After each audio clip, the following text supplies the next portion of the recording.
La pandemia por COVID terminó de mostrar que el mercado laboral y las formas de trabajo tenían que adaptarse a una nueva realidad, íntimamente relacionada con las tecnologías y el teletrabajo sin sacrificar la calidad.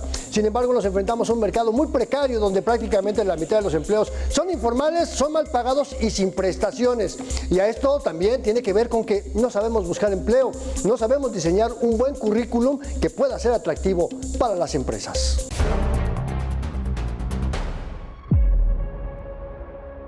La pandemia por COVID-19 cambió la cultura laboral en el mundo y México no es ajeno a estas transformaciones. Derivado del COVID, que nos vino a modificar nuestro estilo de vida, pues nos permite realizar tareas desde casa y entonces los costos para las empresas de manera operativa son menores. El llamado teletrabajo dio una nueva definición al empleo y las jornadas laborales, y los empleadores diseñan modelos presenciales a distancia o híbridos sin sacrificar la productividad y eficiencia de las organizaciones. La gente es más productiva dependiendo del área, ¿no? Si estoy en el área administrativa, si estoy en el área financiera, si estoy en el área de medios digitales, ¿para qué me haces ir a una oficina donde ese tipo de actividades la puedo hacer desde mi casa? Apenas en años recientes el gobierno ha intentado emparejar el salario mínimo a las exigencias del mercado laboral, pero México sigue siendo un país donde la mitad de sus puestos de trabajo están en la informalidad. Según el INEGI, 54.3% de los empleos son informales sin prestaciones ni seguridad social. De 59.3 millones de empleos formales e informales, 41.4 millones reciben entre 1 y 2 salarios mínimos. Es decir, 7 de cada 10 personas ocupadas en el país ganan entre 7.500 y 15.000 pesos mensuales, lo que a decir de especialistas no alcanza para cubrir las necesidades mínimas de las familias. El incremento salarial desafortunadamente no va con la inflación, ¿no? No va con la inflación ni con los incrementos que a lo mejor tienen las universidades o los colegios particulares. Por eso, el sector empresarial propone un salario mínimo de 12.500 pesos para recuperar la calidad de vida sin que las y los trabajadores tengan que cumplir horas extras o tener empleos complementarios. Analizamos cuánto cuesta comer, cuánto cuesta las medicinas, cuánto cuesta vestirse, cuánto cuesta ir a la escuela, cuánto cuesta el transporte, cuánto cuesta pagar una pequeña hipoteca. Y sacamos que eran 25,000 pesos. Lo partimos en dos, porque dos trabajan. Mejorar el ingreso, dicen especialistas, debe ser el primer paso para mejorar las condiciones laborales del país. Mega Noticias, Andrés Solís. Y para platicar sobre cómo mejorar estos entornos laborales y las relaciones entre las empresas y el personal, vamos a platicar con Rosalinda Ballesteros, directora del Instituto de Ciencias del Bienestar Integral de TecMilenio. Gracias, Rosalinda, y déjame preguntarte, en México, ¿cómo estamos cuando hablamos de esto de la cultura laboral? México se ha distinguido en los estudios que hacen diferentes consultoras y organizaciones por ser uno de los países con más horas laborales, pero con menor productividad. Tenemos empresas que no encuentran el talento que necesitan, tenemos profesionistas que no encuentran el empleo al que aspiran. Sí, creo que es un tema y es un tema central del formato actual de la educación en las universidades.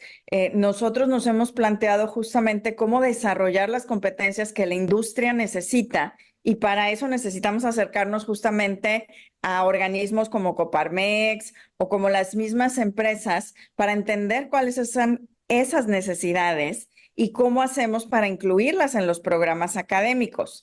Pero además, la cultura de trabajo en las empresas tiene que ser algo a lo que los jóvenes aspiren. Temas desde los salarios de ingreso, que es algo muy importante también. Conseguir el primer trabajo no es algo sencillo, o sea, es un proceso para el cual el universitario, por ejemplo, tiene que prepararse y desarrollar esas competencias iniciales. Y de ahí además las competencias de vida, voy a ponerlo así, que es parte de lo que hacemos nosotros en el Instituto de Ciencias de Bienestar Integral, para aprender las cosas nuevas que necesita y no salir con la arrogancia de decir yo ya lo sé todo, ¿verdad? Porque ya fui a la universidad, pero también las organizaciones tener lugares donde este aprendizaje sea un motor. Aprender cosas nuevas, según los estudios que hay sobre felicidad, es una de las cosas que nos hace sentir más bien a las personas. Entonces, en un lugar de trabajo donde hay oportunidades de aprender y sobre todo hay mentores que nos ayudan a aprender, esto es muy importante. A ver, Rosalinda, dime, ¿cómo debemos de generar esos ambientes para fortalecer lo que aprendemos en la universidad o en los cursos de capacitación y que vayan de la mano con esto que llamamos las habilidades blandas? Claro, y dices algo muy importante porque justamente nosotros como lo vemos es como las cadenas de ADN, ¿verdad? O sea, están entrelazadas. Entonces, las competencias técnicas para el trabajo, el que yo sea un excelente mercadólogo, ingeniero, abogado, profesional de salud, es muy importante, pero las competencias que les llaman blandas, ¿verdad? Que son las que llamamos humanas.